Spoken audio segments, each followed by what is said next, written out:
The auction house had a peculiar air about it that evening. Its usual hum of polite conversation was subdued, replaced by an expectant silence that hung heavily in the air. The dim lighting made the corners of the room seem to stretch infinitely into shadow, and the faint smell of aged wood and mothballs lingered like a ghost. Claire wasn't sure what had drawn her there in the first place. She wasn't a collector, nor did she have any pressing need for the kind of ornate bric-a-brac that filled the display tables. And yet, here she was, seated in a creaky chair, clutching a paddle with the number 42 painted on its surface.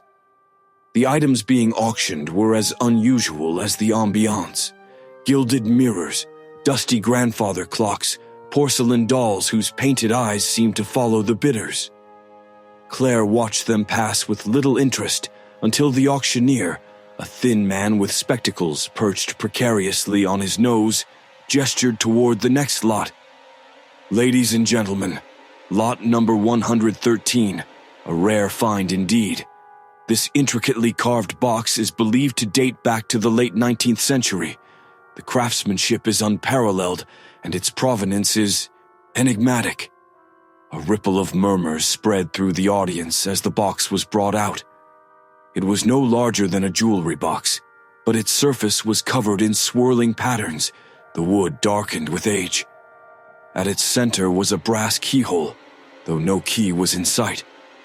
Something about it drew Claire's attention, the way the light caught the carvings, making them seem to writhe. She couldn't explain it, but she had to have it. "Do I hear an opening bid of 200? The auctioneer called, his voice cutting through the murmurs. Claire's hand shot up before she had time to think. Other paddles followed, but she persisted, raising her bid each time until the room grew quiet and all eyes turned toward her. "Sold to number 42. The auctioneer's gavel came down with a decisive thud. Claire felt a strange mixture of triumph and apprehension as the box was handed to her. It was heavier than she expected, the wood cool to the touch. As she left the auction house, she swore the air grew colder around her, though the night was mild.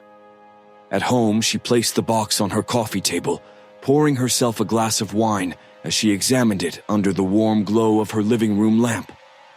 Up close, the carvings were even more intricate, twisting vines that seemed to spiral into the darkness of the keyhole. She tried to open it, but the lid wouldn't budge. A faint sense of unease prickled at the back of her neck.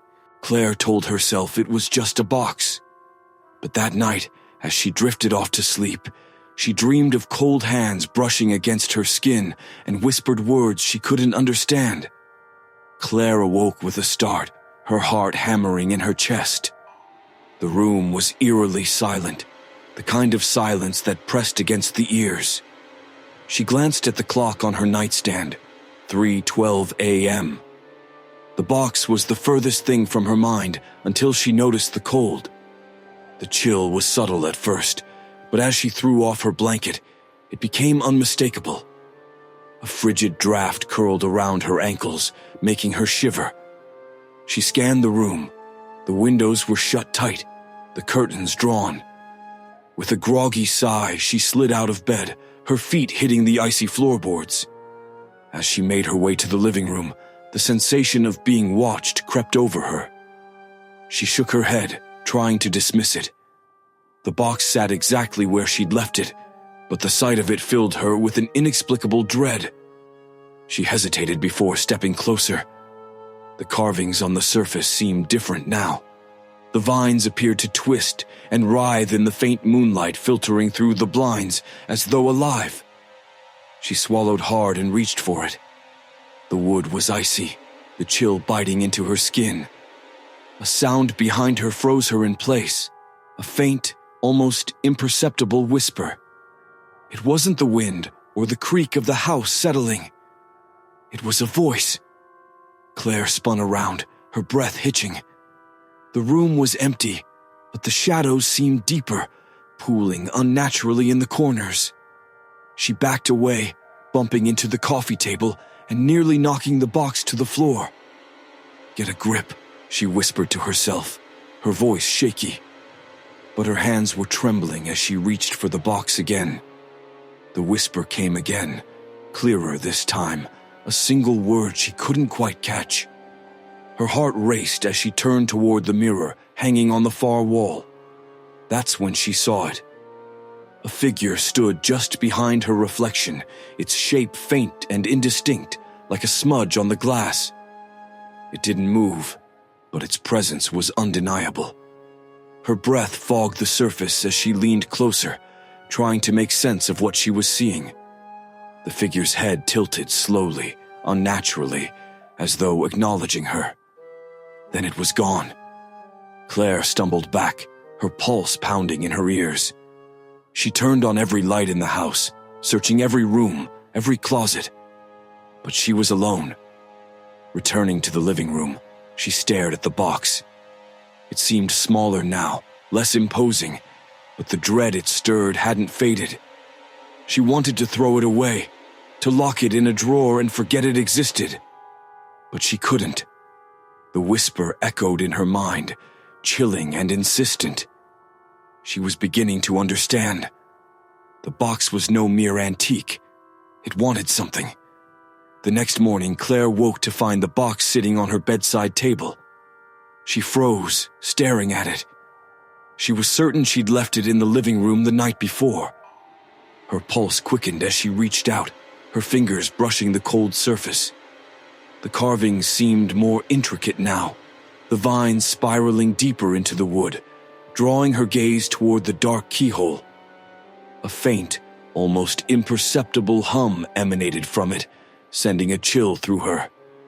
She snatched her hand back and stood quickly, nearly tripping over the blanket tangled at her feet. Whatever had happened the night before wasn't her imagination. She needed answers. By mid-afternoon, Claire found herself at the local library, poring over dusty archives and old town records. The librarian, a kindly older woman named Mrs. Harper, had offered to help, though she seemed puzzled by Claire's request. "You're looking for information about a box?" Mrs. Harper asked, tilting her head. Claire hesitated, then nodded. "It's an antique. I think it might be connected to someone important, maybe a family heirloom." Mrs. Harper pursed her lips thoughtfully. "I can show you our local history section. Perhaps you'll find something there." The rows of books and faded newspaper clippings were daunting, but Claire persevered. After hours of searching, she came across a photograph in an old journal. The image was grainy, but there was no mistaking the box resting on a table beside a stern-looking man in formal attire. The caption read, "Lord Alistair Greaves, 1876, with his fabled claim box." The name stirred something in her memory. Flipping through more pages, she uncovered snippets of Lord Greaves's life. He was a reclusive aristocrat known for his obsession with spiritualism and the occult. The box, it seemed, had been his prized possession, used in seances to connect with the dead. Rumors swirled that he had died under mysterious circumstances, and the box had vanished soon after. Claire shivered. She'd heard of cursed objects in stories, but she'd never believed in such things. Yet, the more she read, the more she realized the whispers she'd been hearing weren't random. The box had a purpose, and whatever it sought, it wouldn't stop until it got it. That night, the air in her house felt heavier, colder. The lights flickered as Claire sat at her dining table, the journal spread before her. She hadn't dared to touch the box again, leaving it upstairs where it couldn't follow her gaze. Yet as she read about Lord Greaves's seances and the strange phenomena surrounding the box, the whispers began anew. At first they were faint, like a breeze brushing against her ear. But they grew louder, more insistent. Words she couldn't quite understand echoed around her, pressing against her thoughts. Her fingers trembled as she turned the page, revealing a handwritten letter. Lord Greaves's final message before his death. "To whom it may concern, if you have come into possession of my claim box, I urge you to return it to its rightful place. It is not a trinket for the living. It belongs to the departed, and they will not rest until it is restored. You have been warned." Claire's breath caught in her throat. The box wasn't just cursed, it was claimed, and the claimant wanted it back. The following day, Claire took the box to an antique dealer on the outskirts of town. The shop, tucked away on a narrow street, was filled with artifacts that seemed to whisper their own stories. Mr. Carmichael, the dealer, was a wiry man with spectacles that magnified his eyes to an unsettling size. He examined the box carefully, his fingers tracing the carvings with an almost reverent touch. "This is remarkable," he murmured, his voice laced with something Claire couldn't identify. Excitement? Fear? "Where did you find it?" "I bought it at an auction," she replied, keeping her tone neutral. "Do you know anything about it?" Mr. Carmichael glanced up sharply. "You shouldn't have brought it here." "What do you mean?" Claire's stomach tightened. "This isn't just an antique, it's a tether," he said, lowering his voice. "Objects like these are often used in rituals to bind spirits. If it's been disturbed, it has," Claire interrupted. "I think it's active." Mr. Carmichael's face darkened. "Then you must take it back. The place it came from, its resting place. Do you know where that is?" Claire shook her head. The thought of returning the box hadn't even occurred to her. She'd been too focused on understanding it, not resolving it. Mr. Carmichael rummaged through a stack of books, eventually pulling out a large, leather-bound tome. He flipped through its pages until he found what he was looking for, a faded map of a long-abandoned estate. "This is Greaves Manor," he said, tapping the map. "It burned down decades ago, but its crypt remains intact. That's where the box was likely kept. If you want to stop whatever's happening, you'll need to take it there." The crypt. The word alone sent a shiver through Claire. But as she left the shop, the box clutched tightly in her hands. She knew she had no choice. By the time she arrived home, the whispers had become a cacophony, rising and falling like waves crashing against her mind. The box, though unchanged in appearance, felt heavier, as if the weight of its history had settled into its wooden frame. Her hands shook as she placed it on the kitchen table. The house was unbearably cold now, and her reflection in the window was pale, her eyes wide with fear. She closed her eyes, summoning the courage she needed to do what had to be done. "Tomorrow," she whispered, her breath fogging the air. "I'll take you back." The box remained silent, but the oppressive atmosphere didn't lift. It was as if it knew her intentions, and it was waiting. The journey to Greaves Manor was cloaked in an unnatural quiet. The winding road seemed endless, flanked by trees so densely packed their gnarled branches formed a canopy that blocked out the sun. Claire gripped the steering wheel tightly, the box strapped into the passenger seat beside her. The air inside the car was freezing, and the heater offered no relief. It was as if the box absorbed all warmth, leaving only the hollow chill of its presence. Her GPS signaled the destination, though nothing but ruins lay ahead.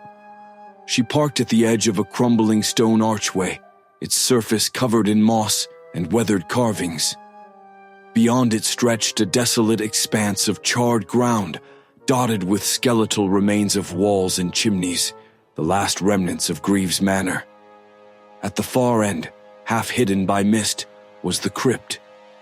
The whispers began again as Claire approached, rising and falling in an unintelligible chant. They seemed to come from everywhere at once, weaving through the trees and echoing off the ruins. Her heart pounded as she carried the box, its weight growing heavier with each step. The ground beneath her feet felt unstable, as though it might give way at any moment. The crypt loomed before her, its stone doors carved with the same twisting patterns as the box. They opened with a groan, revealing a narrow staircase spiraling downward. Claire hesitated, peering into the yawning darkness below. She switched on her flashlight, the beam slicing through the gloom, and descended. The air inside the crypt was dense and suffocating, carrying the scent of damp earth and ancient stone. The walls were lined with alcoves, each one housing a weathered urn or a crumbling plaque. At the center of the chamber stood an empty pedestal, its surface etched with a single word: return. Claire placed the box on the pedestal, her hands trembling. The whispers surged, rising to a deafening crescendo, and the temperature plummeted. Her breath formed clouds in the frigid air as she stepped back, her heart racing. The carvings on the box began to glow faintly, the light pulsing like a heartbeat. "Please," she whispered, her voice cracking. "This is what you want, isn't it? Take it." The glow intensified, spilling over the pedestal and illuminating the crypt in a cold blue light. The whispers stopped abruptly, replaced by a profound silence that seemed to press against her ears. Then, a shadow emerged from the far corner of the room. It wasn't human. Its form was indistinct, shifting like smoke caught in a breeze. Two faint points of light glimmered where its eyes might have been, watching her with an intensity that made her blood run cold. The shadow moved closer, gliding rather than walking, and stopped before the box. For a moment, Claire thought she heard a faint sigh, a sound of relief, almost gratitude. The box emitted one last pulse of light before the carvings faded into stillness, their patterns now lifeless. The shadow lingered for a heartbeat longer, then dissolved into the air, leaving only an unsettling calm in its wake. Claire turned to leave, her legs weak and unsteady. As she climbed the stairs, she felt the air grow warmer, lighter. The whispers were gone, and the oppressive chill that had followed her for days was lifted. When she stepped outside, the mist had cleared, revealing the ruins bathed in soft sunlight. It was over. Or so she thought. Back at home, Claire tried to settle into her routine, but the events at the crypt lingered in her mind. The box was gone, yet the unease remained, gnawing at the edges of her thoughts. She avoided mirrors and dark corners, unwilling to confront the possibility of seeing something she couldn't explain. One evening, as she prepared for bed, she noticed something on her bedside table, a faint trace of frost curling along the wood like delicate veins. Her breath hitched as the whispers returned, faint but unmistakable. Return. The word echoed in her mind, a chilling reminder that some things, once awakened, are never truly at rest.